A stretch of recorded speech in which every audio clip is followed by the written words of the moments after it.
From the Huntington Bank Studio, this is Colts 360.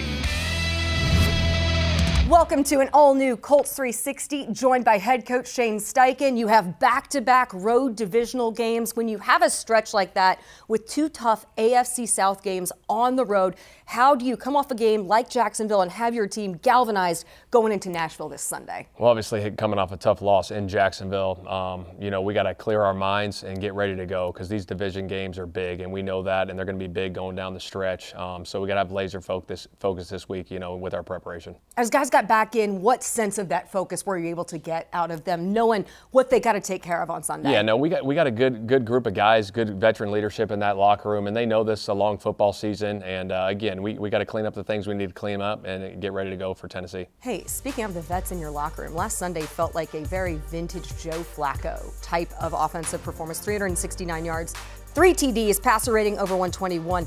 How much does he inject confidence? I'm going to say across the offense, but probably across the entire roster. Yeah, no, he's a veteran player that's been doing it for a long time, and he went out there and operated at a high level. Obviously gave ourselves a chance to win the football game, but shoot, he was throwing it all over the ballpark, and he was accurate with it, and we hit the big plays down the field. We hit the intermediate plays. He had a hell of a game. Hey, not just making the big plays downfield in the passing game, 21-yard carry in the fourth quarter, longest rush since his 2017 season. He hit a top speed of 18.76 miles per hour. Is Joe Flacco aging in reverse on us? I don't know. I asked him what his 40 time was in the QB room. He said, shoot, I couldn't answer that one. But he was able to get out. They played man coverage on that, and he was able to hit a crease, and everyone was running with coverage, and he was able to get out and get the first down. And it is such a great dynamic that you have in that quarterback room. Anthony Richardson, I know he made good progress last week. How do you treat him this week looking ahead to Nashville? We're going to make sure he's ready to go, make sure he's healthy. We'll go through that process this week, make sure he feels good, and if he feels good, he'll be out there. One of the recipients of that great passing performance from Joe Flacco, Alec Pierce, he's our guest coming up in studio. He just continues to make those highlight-worthy plays. How do you describe the asset that Alec Pierce has become in your offense? I mean, he's a big play waiting to happen, especially down the field. He's got great speed. He's got great athleticism. He can go up and high point the ball. The one play he made on the sidelines to start that 2-minute drive, to get his hand up and then come down and make the catch on the sideline was huge. And then obviously the deep cross that we hit it to tie it up. Just his speed is huge, and it'll be big for us going forward. Okay, have to look at a particular stat to give some context for everyone. Alec is now just the 8th player since 2000 to have at least 3 games with over 100 yards on 3 or fewer receptions, and he's done so with 3 different quarterbacks as well. What do you think has allowed him to find that level of consistency? I think the way he's worked, from his rookie year to his second year and going into his 3rd year and just developing as a player, just all those little things. And he's been doing a hell of a job, and you can see it come to fruition now. I mean, he's been doing great. It started in training camp this year. He carried over from the offseason to training camp. And he's been doing a hell of a job early on in the season for us. All right, with Tennessee, you swept them last season. They have a new defensive coordinator, though. What are those things that you've seen from them in the early part of the season, maybe a little different from what you faced last year? Yeah, I got a lot of respect for Denard Wilson. Had a chance to work with him in Philly. He was the DB coach there, but he plays aggressive. He's an aggressive, person in nature. So he will be aggressive with how he plays his coverage, with how he plays his scheme. So we got to be ready to go for that. And then on the opposite side there, offensively, of course, saw Will Levis with the injury. How do you guys have to prepare with whatever unfolds this week for them? Because a little bit of a switch up for them if it goes to Mason Rudolph. Yeah, we got to be prepared for both guys. Obviously, Mason Rudolph had a good game. Obviously, when he had to come in against Miami, he played good football. Will Levis has made some good plays throughout the year as well. So we got to prepare for both and be ready to roll. Hey, it was a big game last year down there, right? In Nashville for you guys. Know exactly what it takes to get it done on the road. So looking forward to a great game on Sunday. Coach, always appreciate the time. I appreciate it. Thank you. You run track when you're younger, you ran track. It's like you can't teach it, and I think you kind of develop it and you learn it, and a lot of people are born with it, but I think early on especially, I always tell people ask me for advice like, oh, what should I do to become a better receiver? First thing I ask them in their high school, I'm like, are you running track? Still ahead, Alec Pierce continues his career start to the season. The element of his athletic background he most attributes to his breakout 2024 campaign. Next on Colts 360.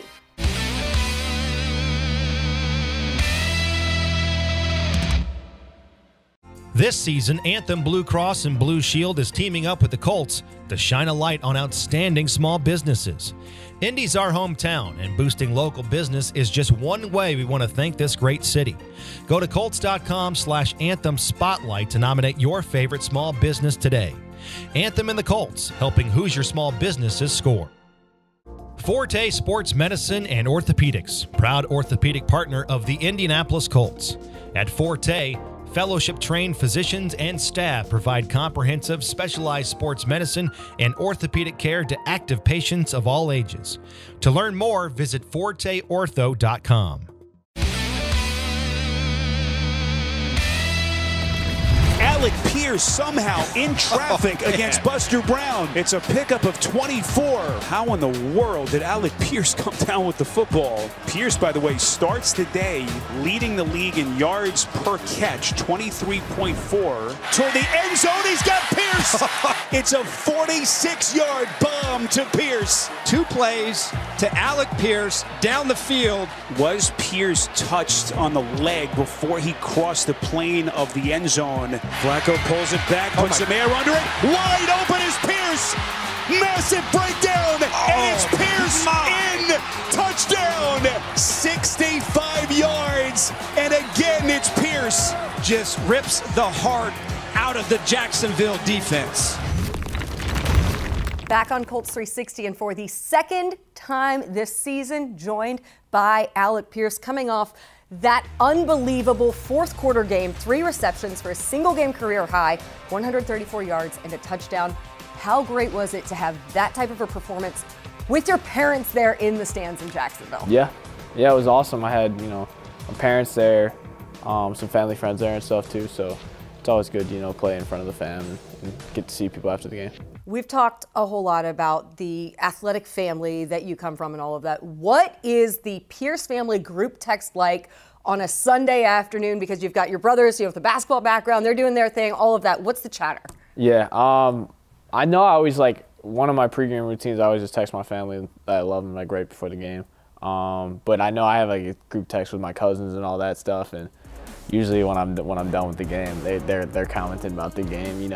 They're all tuned in, watching from all around the country. So they always got some stuff to say. They're usually pretty pumped up if we get the win, so it's good to see them following. Absolutely, and they've got to be excited about the start to the season that you have had already. How do you explain the dynamic that you have established, both with Anthony Richardson and with Joe Flacco, because you've proven your production regardless of who's under center? Yeah. Like I said, it just came from, a lot of practice, reps in practice, building that chemistry, building that trust with the coaches, the quarterbacks. It just comes day by day. Obviously, you and AR had that time that you built together a little bit last season and all of that. What addition has Joe Flacco been to your offense? How does he benefit you most as a young receiver? Joe's a phenomenal quarterback. He's really great at throwing the ball downfield. He's pretty aggressive and looking for that, so that's, great for me because a lot of times I'm running those downfield type routes, so I think he's pretty aggressive in trying to find a way to make that throw happen, and kind of always sometimes maybe some quarterbacks might take that short throw if it's there, but he might be I'm gonna see what's going on down there because I think he's got a chance. So it's really fun playing with him in that manner. And one of those opportunities in which he took that chance last Sunday, you tipped the ball to yourself. Is that almost like a volleyball play? Kinda, yeah, I guess. It's like over to your background, your multi-sport background. Mm-hmm. I'm sure your mom was proud, right? I'm sure mom was proud, yeah. Then when you got down, you were brought down right at the 1-yard line. Were you like, I need another chance at the end zone? Yeah, for sure. I thought I scored in the first one, and then I guess, they showed the replay, and I didn't score. But, we got another chance, so it's all good. You're always so great in those contested catches situations, and one thing I learned and asked Shane Steichen about as well, you have the highest touch point in the league. How much of that comes from just ability, genetics, and how much is that something that you've really tried to develop with your vertical? Was that jumping? Yeah. So between, let's see, where is it? 6'3" with a 41-inch vertical gives you the highest touch point in the league. Okay. Of any receiver in the league. Yeah. You like that? I do. Yeah, that's, it's, like I said, just genetics, a lot of volleyball. That's a volleyball stat right there, really. That's touch point is volleyball. I know exactly what I touched back in high school, so Wonder if it's the same today. Of all the sports you played growing up that weren't football, what has benefited you most in the NFL? Track. How so? Speed is like, speed's the name of the game. You can't teach speed. So you run track when you're younger, you ran track. It's like you can't teach it, and I think you kind of develop it and you learn it, and a lot of people are born with it, but I think early on especially, I always tell people ask me for advice like, oh, what should I do to become a better receiver? First thing I'll ask them in their high school, I'm like, are you running track? And if they're not, I'm like, go on track. It's just going to make you faster. So, I mean, what more can we say, right? Yeah. Jonathan Taylor comes from a track and field background. So many different guys do. We know the speed that Anthony Richardson has. How impressed were you with the speed of your quarterback, Joe Flacco, in Jacksonville? Hit a top speed of 18.76 miles per hour. He was burning. He's got speed still. Like, you see him out there in the practice field. They get us kind of trying to get like close to 100% speed every week. So I'll see him after practice getting those reps in because he probably doesn't get it during practice, But yeah, he can run. He can run. It's impressive. So everything he does is impressive. I'm sure that he's a guy that you watched growing up, right? The long tenure that he has had in the NFL. You know all about him and his resume when he came in the building. But I asked Drew Ogletree this last week as well. He's one of the new guys, one of the few new guys you have in the locker room. What is something you've learned now about Joe Flacco, having the opportunity to share the locker room with him? It's just great how down-to-earth person he is. I think he really likes hanging out with the guys. He'll sit down with us at snack, the night before the game and just kind of talk, hang out. I think he loves that type of stuff. I'm sure that's what's keeping him playing football this long, So, but yeah, he's a great guy, great person, great friend, You had a huge game last year in Nashville. What do you do this week to replicate the type of game that you were able to have down there last year? Yeah, just Wednesday through Saturday. That's where you win the game, So go out and just have a good week of practice, make the most of all my opportunities in practice, get open, run good routes, catch the ball, block, make blocks. Maybe a little extra luck having the Pierce fam. They're going to be there in the stands? I think they will be. All right, we'll put the pressure on them and make that next trip from Chicago. Alec, always appreciate the time. Look forward to seeing you continue to ball out, starting again this weekend against the Tennessee Titans. Thank you. Well, this is 3rd and 15 with Flacco in the pocket. Flies one for the end zone, going up and making a bid on the ball are the Colts. It is coming up, marching on to Music City. Before the Colts take on the Titans, a very honky-tonk themed view from the booth with voice of the Colts, Matt Taylor, next on Colts 360.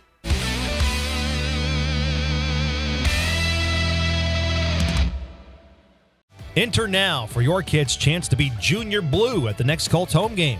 Visit Colts.com/Meyer Junior Blue to enter today. Snickers Rookie Mistake Program is back again this season. Learn how you could win Super Bowl 59 tickets at Snickers.com/NFL. It's time now for the Forum Credit Union Question of the Week. What is the Colts' regular season record against the Titans? The Colts lead the series with 37 wins and 21 losses, including winning the last 2 games. Visit the Forum Credit Union fan forum section of Colts.com to interact with other fans online. Forum Credit Union, helping members live their financial dreams.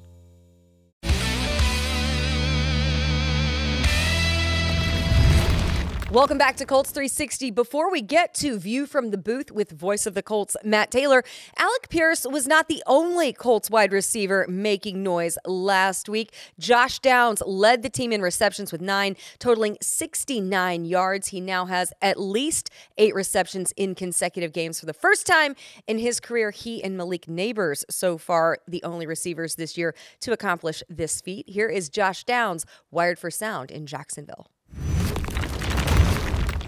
You went black, please. You look like a dweeb, bro. I was about to go white, but low-key, the black low-key hit. I got the black ski, the black mouthpiece. You should have black gloves. I expect the game ball today. I know last week I left the ball on the field, so I couldn't give it to you. I'm sorry, Jeech. Give me your cup.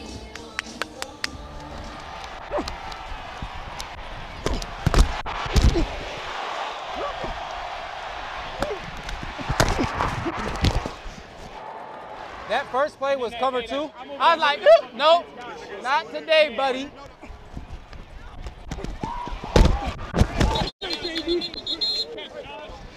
like that in one hand, I'm going to get that catch. That's like a 50-yard ball.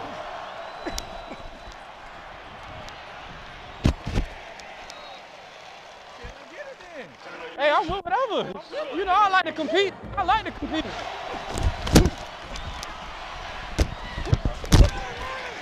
Damn.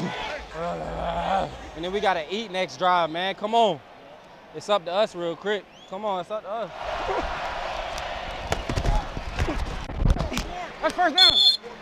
Yes, sir. First down. Yes, sir. This wind is, bro, he's missing this. No, but this wind is off and on. Well, also this wind is the fan behind us. Oh. I'm dumb as. It's the fan behind us. With Flacco in the pocket. Flies one for the end zone, going up and making a bid on the ball. Are the Colts? Yes, sir!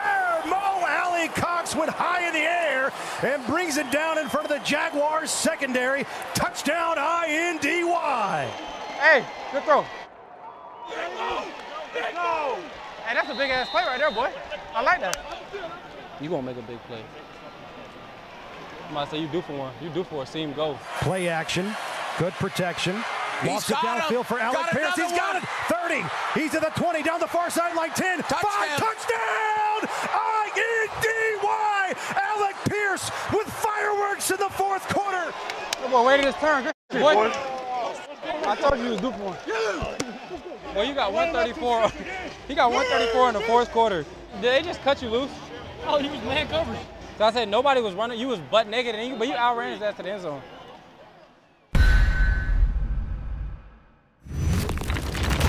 The Colts here trying to convert down by 2 scores. They're 5 for 11 on third down. This is 3rd and 15 with Flacco in the pocket. Flies one for the end zone, going up and making a bid on the ball. Are the Colts? It is Mo Alley Cox. Yes, sir. Mo Alley Cox went high in the air and brings it down in front of the Jaguars secondary. Touchdown, INDY. You hear him week in and week out. You got to see him right there, that great call on the Mo Alley Cox touchdown in Jacksonville. And you see him right here. Voice of the Colts, Matt Taylor, back for our weekly View from the Booth segment as the Colts get ready to head on the road in consecutive weeks for divisional games, this time to Nashville. Music City, of course, the center of country music, prides itself on all the live music scene. You know, they're around Broadway. You got Tootsie's. They've got the Ryman Auditorium, storied Ryman Auditorium. Big fan of the Ryman, yeah. The Grand Ole Opry. So many greats have played there. So this is a very music-themed edition of View from the Booth. All right, Matey, I know you are a live music fan. Indeed. Maybe not so much country, but, you know. Old country. Okay, there you go. The classic stuff. So, obviously, every live performance has an opener, a headliner, and an encore. What should the opening act be for the Indianapolis Colts against the Tennessee Titans? Well, the greatest concert I've ever seen, Lara, was Chris Stapleton opening for Tom Petty in Milwaukee in 2017. So Chris Stapleton set the tone, and the tone setter for the Colts on offense the last couple of weeks has been Josh Downs. In the last 2 games, he's got 17 catches for over 150 yards, a touchdown in that period, and 11 of his 17 grabs have gone for a first down. So Josh Downs, first downs, he's been, I think, maybe one of the more irreplaceable wide receivers this offense has. Fitting, because we just heard from Josh Downs. He was the sound that we heard already, so we already have a Josh Downs playlist, if you will, in this segment. All right, the headliner for the Indianapolis Colts to get a victory down there in Nashville. Yeah, this one is tough. I mean, if you go to a concert and the set list is bad, it's not going to be a very good show. So with that in mind for the Colts, complimentary football. If they're not playing complimentary football, it's not going to be a very good game. And last week in Jacksonville, the offense puts up 34, but the defense is giving up 37. And then defensively, you know, you're still last in the NFL, giving up total yards at 419 per game. But the biggest thing, Larry, is you got to, you know, squash the big plays. You can't give up 3 over 60. Jacksonville in that game, they had 10 plays, or excuse me, they had 14 plays, I beg your pardon, of at least 10 yards. So the big plays were just too prevalent against Jacksonville, and just too many, I would say, pedestrian offenses are having big games against this Colts defense. Tennessee's not lighting the world on fire. Will Levis is only a second-year quarterback, so the defense needs to do its job to play some more complimentary football to help the offense. and that'll hopefully, provide a good set list for the Colts in this concert. And then you want to get the standing ovation, the round of applause to bring them back out. We want more. What do you want to see more Do I need a of? lighter right now? Yeah. Do people we still do that? I think people do the cell phones now, right? Man, we're aging ourselves. What does the encore need to be? Well, the final statement. I'm sticking around for the concert because I want to see Alec Pierce. I want to see big shots down the field to Alec Pierce. I mean, Larry, he already has 2 100-yard receiving games. He had over 100 yards on 3 catches the other day, but I looked it up. He has 7 catches for touchdowns in his career, Lara. 5 of them have been over 30 yards. He's averaging a whopping 28.3 yards per reception so far in the season. Leads the NFL in that category, leads the NFL in 40-yard catches, leads the NFL in 60-yard touchdowns. So it's really good to see the Colts offense with either Joe Flacco or Anthony Richardson. Both guys have a willingness and an ability to push the ball down the field, and Alec Pierce has been the biggest recipient of that. Certainly, we have seen the receivers thrive with both quarterbacks under center. Even, Michael Pittman, incredibly reliable too in those situations. So you have a wealth of weapons. It's just all about establishing some consistency. And when you talk about complementary football, you also got to get the run game going. So we will see, of course, if the Colts can get Jonathan Taylor back this week in Nashville. Where can people catch all of the coverage? It's an early kickoff down there. You got to remember it's Central Time in Nashville. Will you remind me that on Sunday? I will. Set your alarm. Yeah, if I'm there for a 1 o'clock game, we're in the middle of the second quarter. That's not a good thing. But Eastern Time back here in Indianapolis, we'll be on our flagship stations in Indy, 93.5, 107.5, The Fan. 1 o'clock kickoff here locally. It all starts with the Colts pregame huddle beginning at 10, 9 hours of Colts coverage, Colts and Titans. Hey, and going back to your point with your encore, Alec Pierce had somewhat of a breakout game in Nashville last year. Yeah, well said. So, maybe that could be the precursor, if you will. The opening album of Alec Pierce's debut single was that performance in Nashville last year. That is a wrap for this week's Colts 360. We'll be back here in studio next week. Thanks for spending part of your weekend and getting ready for game day with us right here on Colts 360.